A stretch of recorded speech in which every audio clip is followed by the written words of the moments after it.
And we are live. Welcome, brothers, to another show. Today we have a special guest on, man. My brother, Red Alert. What's going on, Red? Hey, how you doing, man? Man, what's going on out there in the Dominican Republic right now with this COVID-19 situation, man? Everything is pretty cool. I mean, there are a lot of things that are shut down. I would say, a good 75 to 80% of the businesses are shut down. Mm, They have a curfew that starts at 5 in the evening till 6 in the morning, where you can't even be out in the street. You hmm know, and at those times, it's real lonely out there. Them streets are by themselves. So, but other than that, the grocery stores, from what I understand, are fully stocked, and no hmm one's running out of food. And everybody's just kind of taking it with a grain of salt and living their life, just like me. Okay. Do you know of any like what's the media saying out there? What's the news saying? Are there a lot of infections out there in the DR or? They have had a few cases here, Hmm, but it hasn't been in double-digit numbers, and hmm, those have been primarily on the other side of the island. I do think they had a couple cases in Puerto Plata, but it hasn't been anything drastic like I've been hearing from the United States, where alarm bells are ringing. They're really good about keeping people in the house, and even when you go to the grocery store, they only let a certain amount of people in at a time, and you have to wear a hmm, mask to get in there, and they spray your hands with sanitizer and all that other kind of stuff. So they are taking the precautions hmm. to try to keep it under control as best they can. Okay. Yeah, man, this is like really crazy right here in America. They shutting down. I think the governor of Florida shut down the entire highway and did like a corona virus checkpoint or something on the highway, man. So it's getting Oh, serious out really? here, brother. I'm not gonna front to you. It's getting serious. Yeah, most definitely, man. So you out there in Dominican Republic, when's the first time you started traveling out there to DR? The first time, I Mm. believe it was in 2017, I think it was. Oh, okay. I just happened to come here on a humble, for my hmm birthday one year. hmm Okay. So yeah, I haven't been out here for like these other bits. Okay. And did you visit any countries before then? Oh yeah, I've been all over the Caribbean and Mexico, Yucatan jungle. Mhm. Just I mean, I decided to move, about 9 or 10 years ago, and I just had been using that time to travel and try to figure out where I might want to go, and just happened to find this place on the humble. Okay. And so, what made you choose? Because you built a property out there in the Dominican Republic. What made you choose the DR over the other places that you visited? Well, it was a combination of um, the people, the attitude, the lifestyle, hmm of course, how far your money would go. And then I was fortunate enough to meet a couple contacts that kind of reassured me that it's a definite possibility if that's what I wanted to do. So I did a little bit of research and found out that everything was was a was a go, and then I went for it. Okay. Cool. And was this process was getting everything together? Was it kind of easy or a little difficult at first when you because you got to get together the plans and the blueprints? How did you set all that up?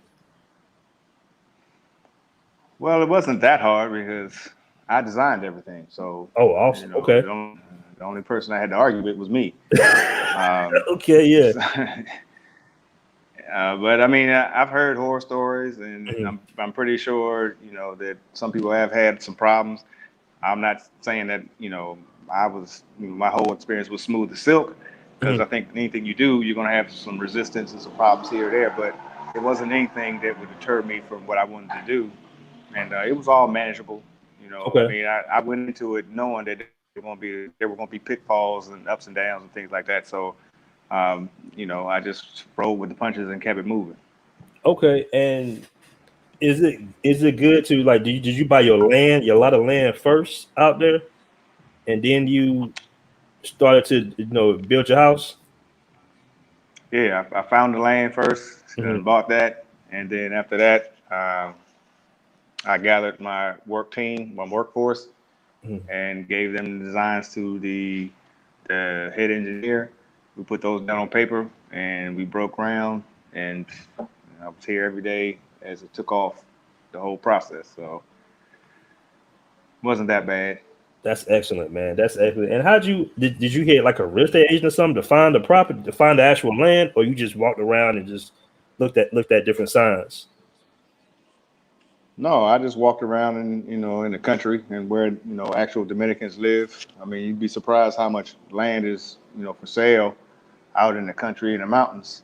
Hmm. You just have to get out and look, which is the same thing that the real estate agent will do. So there's no point in paying them for things you can do yourself. If you rent a car or scooter and just drive around, more often than not, you'll see signs.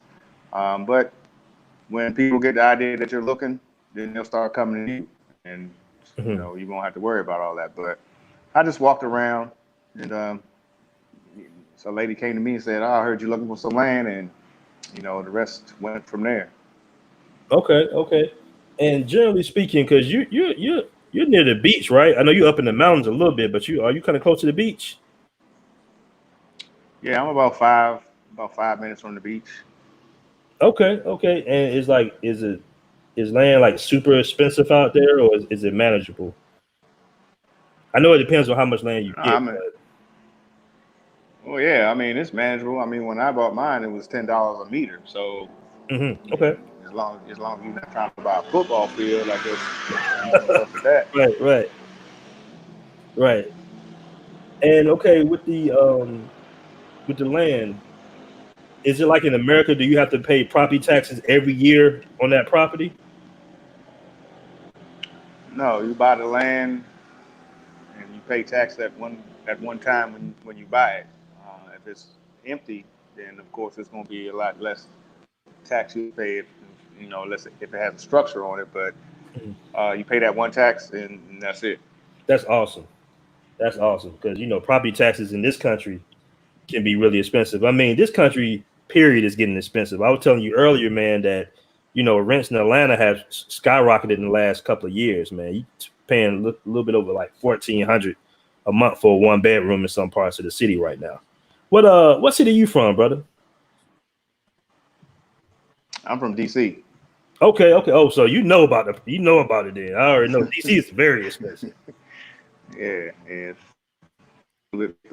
but you gotta have somewhere to live. So that's they got you over barrels. Nothing you can do about it unless you just change the rules and leave altogether. Gotcha. Yeah, that's true, man. One brother, MJ Hines 3 asked, "Do you think the DR is a possible spot for brothers to really take over?" Take over? Yeah, take. I don't know exactly what. I guess he means maybe kind of like control a little small section, like a city or town or something like that. Uh, And that's kind of I like a random mean, question, but I don't know about take over, but there's a lot of opportunity here hmm in the DR for expansion and doing things easier, hmm more for your money than it would be in the United States. The DR is always going to have its own culture, and you're not going to be able to change the people. But right, right, right, right. um, there's a significant, presence of uh, expats or whatever you want to call them here. That most of them kind of stay to themselves, but occasionally they all get together. Like on Monday night, we all get together and play spades, which has been a lot of fun. So um, I kind of look at it as if it were the 1700s and the pioneers were moving out west. Hmm. There's so much potential of things that you could do, whether it's business wise, building a home wise, and things of that nature, that you would have a lot more success with than being in the United States. Exactly, because you do have a lot of brothers. That's the first thing I noticed when I was in the DR is that you got a lot of African American brothers with businesses out there. A lot of people don't know that, and I'm talking about some Yeah, yeah, pretty sizable businesses too. yeah. I mean, I talk about living here and building houses and things of that nature, but after that, I guess one would have to ask the question, what is it that you do? Hmm. What occupies your time? But there are a lot of guys down here who have online businesses. Mm-hmm. I know one brother that I'm supposed to meet with who is establishing his own radio show, internet radio show. So Mm-hmm. there are a lot of things that available to people as far as work related opportunities. All you got to do is, have the drive and, want to make it work. Mm-hmm. And we have a question here from a brother named Butch3727. He said, "Did you worry about paying the gringo price versus the Dominican price for the land and the building?"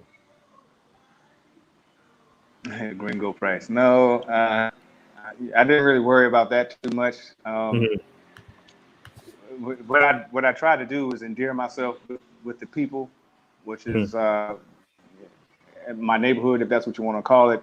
I use everybody in my area, so I knew where they lived. We hung out at the store and things like that. Um, so by me paying them for X amount of months while I was having my house built, I'm putting food on their table, money in their pocket, and that kind of, brought me into the community, as it were. Um, so I didn't really do the whole gringo price, everything, but I learned a lot about pricing and, how to pay for things and where you should go to pay for things and how to go about buying materials or anything, for that matter. But it's always good to have, a Dominican that you can really talk to, to kind of say, all right, well, maybe you shouldn't do it that way because they give you a price. So, Mm-hmm. I mean, there are ways to get around that whole gringo price kind of thing. Okay. Awesome. And what would you say would be a good budget? Like, just say for myself, if I want to go out there and I want to be your neighbor, I want to build a house kind of close to you in a similar style. What would budget you think I would need to come up with? Budget for what? For living? Well, not for building a house, for building a home. Oh, I mean, that's open to interpretation. I mean, Mm-hmm. it depends on where you are, what kind of house you want. I mean, you can go as low as you want to go, or you can go as high as you want to go. It all depends. I mean, here in the Dominican Republic, they don't really have, I get a lot of people ask me, well, how much would it cost to do this? Mm-hmm. It doesn't really work like that down here. If you go to some stores down here, they don't even have prices on the items in there. So, Right. what you need to do is you need to shop around. Mm-hmm. At one point in time, I was going to the hardware store a week because prices fluctuate from week to week and season to season. Mm-hmm. And you try to get the best price, so keep in your pocket the more you can. So you can build a house for, way cheaper than you can in the United States, but it's hard to put a real actual number value on that because there's so many variables that come into play. Mm-hmm. Okay. Because I remember you was saying you had a real good video you had did about the rebar. You said rebar, something about rebar and concrete. Like a house is nothing but some rebar and concrete. And in the States, we paying like $500,000, $250,000 for a home, but out there, you just break it down to the bare necessities and get that thing built. Yeah, I mean, you got cinder block, sand, gravel, rebar. Those are the essential things you're gonna need to, get the structure started. Mm-hmm. And I mean, I don't know what it is at this particular moment, but blocks might be, 28 pesos per block. So you can figure out how many blocks you need to make a wall, Mm-hmm. and you go from there. It comes out a whole lot cheaper than a lot of things they do in the United States. Yeah, most definitely, man. Like I say, the United States is getting more and more expensive for almost, and you're getting less value. You know what I'm saying? As the market goes up, you're getting less value. You get way less bang for your buck because you got a lot of taxes, you got a lot of insurances over here. And in the Dominican Republic, man, it's just like it's more like easy living. That's why I go out there. Because man, it's like you go from a fast pace to as soon as you touch down, you already know tranquilo. Relax. Yeah, no, it's not hard. Right. It's beautiful, man. It's beautiful out there. And like, do people like grow their own food out there as well? You see a lot of that out there? Yeah, they had their own food. I Mm-hmm. mean, I've got 3 mango trees, 2 avocado trees.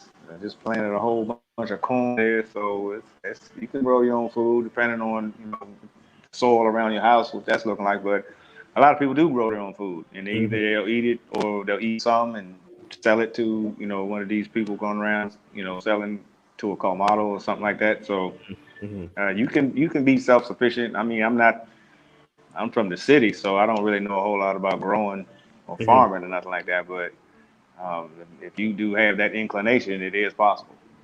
Right. The reason I asked that, man, because in the neighborhood that I'm in, you got the HOA, and we can't even technically have gardens unless we go through a whole bunch of red tape and paperwork, basically. Like, you pay all this money, for a home, staying in a certain neighborhood, and you can't even grow anything. It's like, what's the purpose of even having any land if you can't do anything with it? I just want you to have a basic lawn, put some little stuff, put some little, signs up or whatnot, and that's it. Versus when you out there in the Dominican Republic, you can do whatever you want with your land. You can grow your own food. You can live off the land. Hell, you can get a goat if you want to, and you'd be just perfectly fine. Let me try to put a goat out in the backyard somewhere. They'll keep me out of this neighborhood in a heartbeat. You know what I'm saying? Well, yeah, well, yeah. For the most part, that's true. I mean, we do have some neighborhoods here that are, designed kind of like the United States with homeowners association fees and things like that. But those are those gated communities, and I personally don't necessarily consider that actually living in the DR because you're just trading one system for another. But Mm-hmm. I don't have any homeowners association fee out here, and I don't even well, hell, I don't even really have all that many neighbors. But um, if you're out in the rural area, then you can have whatever it is you want out there: goats, horses, cows, Mm-hmm. chickens. That's what's up, man. A brother asked, "Is it hard to get a residency out there over there?" It's pretty lax over there, the DR. 'Cause I know a lot of guys that live out there.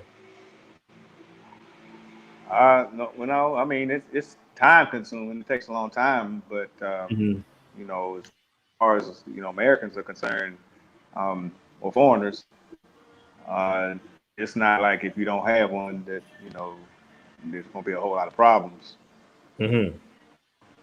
And then once the process started, you just a matter of time of waiting until it, can all the paperwork gets settled. But I've heard that there's several different ways to go about doing that. Mm-hmm. But that's true to form for the Dominican because there's more than one way to get things done down here. So Exactly. Exactly. And you basically have like a consulting services for brothers that want to build a home out there. Can you speak on that a little yeah, bit? yeah. Well, that's something that I'm trying to do for the Mhm. serious people who want to come down here and really try to do that. But right now it's kind of slow with this virus running around and Right, right, right. things Yeah. like that. So we'll see. We'll see what happens. Hopefully it'll take off. Um, I know a lot of people who come. They want to get together and talk about this or that, which is cool. I don't have a problem doing it either. So if for those who are serious, I'm more than open to the possibility of sitting down and discussing something if they want to build a house and Hmm. on the coast. Hmm. Yeah, you was breaking up a little bit there, but yeah, in the Black Man Travels Facebook group, I know a lot of brothers interested in building and investing in property overseas, whether it be the DR or Brazil or whatever country that brothers are going to, and to have a person that is already out there that can consult them, that can kind of give them put them in the right direction is a major plug, man, and that's a major move, and we really appreciate you for that, man, because Man, no problem. otherwise, African American men really got to sit together because when you go overseas, man, you really don't know what to expect. Let's just be honest. I remember I was in Brazil, bro, and I talked to a German. And this is when I realized what tribalism truly was. I was in Brazil, and I met this German guy, and he was a little down on his luck. Him and his brother had an apartment right in Copacabana. They thought about them apartment, so for when things hit the fan, they can just go down to the apartment in Brazil. And what happened to this dude is he was a real estate guy over there in Italy. And the Italians found out that he was not Italian. He had like a multi-million-dollar real estate deal. And they found out that he wasn't Italian. And the Italian mob got involved and they just did not pay him.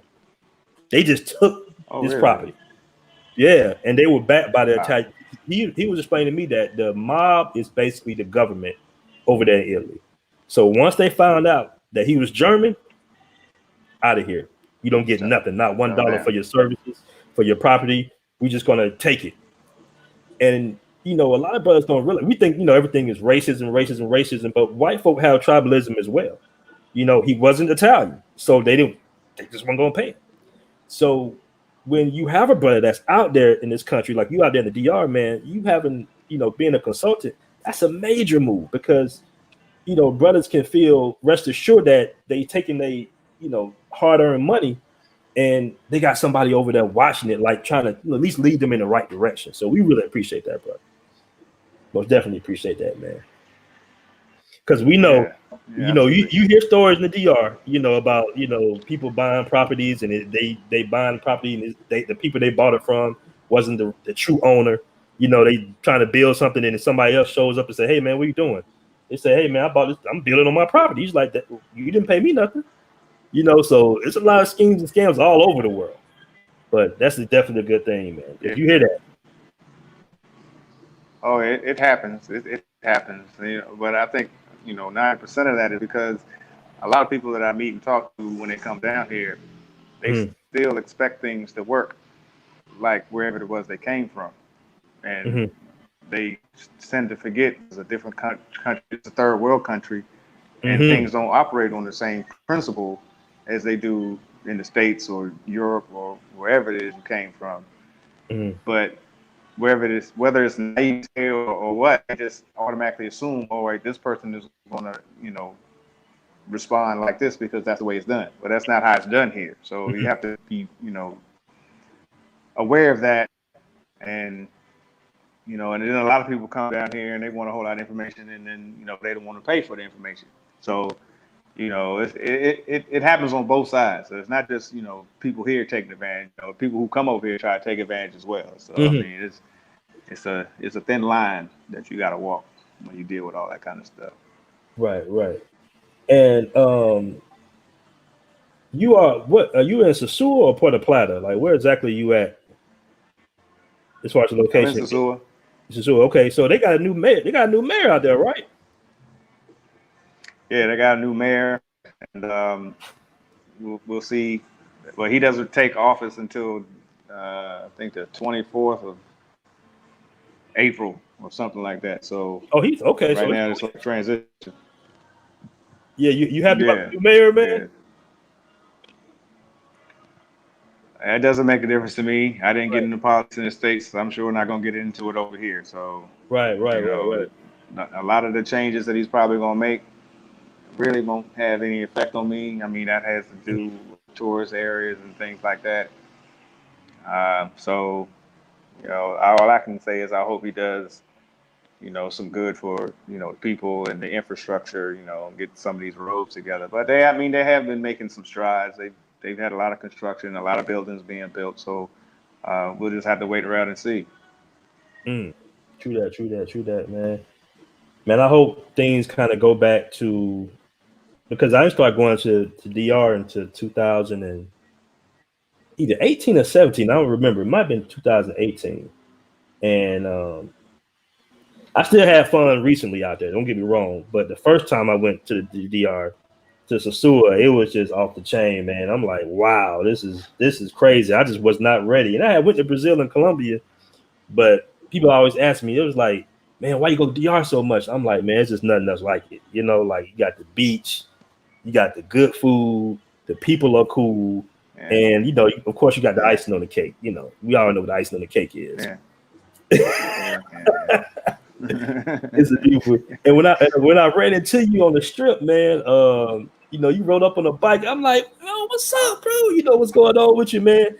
And out there, the reason I love Sosua so much in particular, man, is it's like a brotherhood, right? Like the brothers really connect because language and culture bonds you more. Because when you're in the States, you see another brother, you be like, hey, what's up, bro? Keep it moving. But out there, it's just like, hey, what's Right. up, bro? Go get a beer, man. I see your YouTube channel. You know, I want to support and all this good stuff. So, man, running into you, man, it was dope, man. It was real dope, bro. Especially when you put up on a bike. I was just like, Appreciate damn, we got a bike. Oh, what's up, man? it. Yeah, I appreciate it. It was good meeting you out there, man. Yeah, man, it was hot as hell. That what was it like? It must have been in November, man. It was hot as hell that day too. Yeah, no, it was a lot of shit out there. I mean, but we had this past summer, it was unusually warm. So Mm-hmm. I don't know what the summer is going to hold, but if it doesn't get any hotter than that, then we're all good. I've never experienced that kind of heat down here before, but uh, even in that, Mm-hmm. at nighttime it cools down and you get the breeze. So but we're on an island, so that's what we're here for. So yeah, I'm not complaining. It's better than snow, I can tell you that. Oh yeah. Most definitely. You say you from Detroit, right? No, Washington D.C. Oh, Washington. Oh, hey, that's just as bad, bro. Like I was up in DC one time. I'm just sitting here like, man, this ain't no type of cold I'm used to. I'm from Georgia, so it's like, damn, all this damn Yeah. snow. Like, man, and you know what? I'm gonna be honest with you, because I used to go to DC a lot. Man, some of the DC people, man, coming from the South, coming from where I'm from, we say good morning, how you doing, have a good day, stuff like that. You in DC, you be like, hey, good morning. Look at you like you crazy. You know Yeah. what I mean? Well, the further north you go, the less that happens. That's been my experience. Right. Yeah, exactly, man. Did you have like any type of culture shock, like when you decided? Because obviously you made a decision. You was just like, I'm gone. Fuck it. I'm gonna make my decision. Was it a little bit of an adjustment? Was you ever homesick at first, or you were just like, man, I'm good? No, I've always been good. I mean, I wanted to leave too bad to be homesick, so that right, wouldn't make right, any sense at all. right. Exactly, bro. I already know, man. A lot of brothers don't realize, man, how good it feels to be out this country, man. It's like a breath of fresh air. You know, is Yeah, you can't even put a absolutely. price on it, really. No, no, it is priceless. I mean, every day, when I get up, I see the ocean and hear the birds and the palm trees and all that. It's just like, well, we finally made it. So it's been blessed experience, but I'm loving every minute of it. That's what's up, man. That's what's up. Well, man, I ain't gonna hold you too much longer, brother. I appreciate you coming on the show. I'm definitely gonna send you this video, man. Is any closing statements you want to say? No, I appreciate you having me on the show. What's up, everybody? If they looking at my channel, appreciate that. Like, share, subscribe to that. Hope you and I stay in touch. You can hit me up anytime, man. And when you come back, we got to get together and have that beer. Oh yeah, most definitely, man. As soon as this COVID-19 thing is over, you know me, I'm in the DR like every 3 months. So we definitely gonna Okay. chop it up, bro. Definitely gonna chop it. I was gonna come down there in May, but we don't know what's going on. We don't know what's gonna happen with this, this COVID-19 thing. So I'm just playing everything by ear, you know. Well, be careful out there. Take care of yourself and your family. And I'm always around here somewhere. So anytime you want to, just hit me up. I'll be around. All right, brother. Appreciate you coming on, man. Peace. All right. No problem. Take it easy. All right.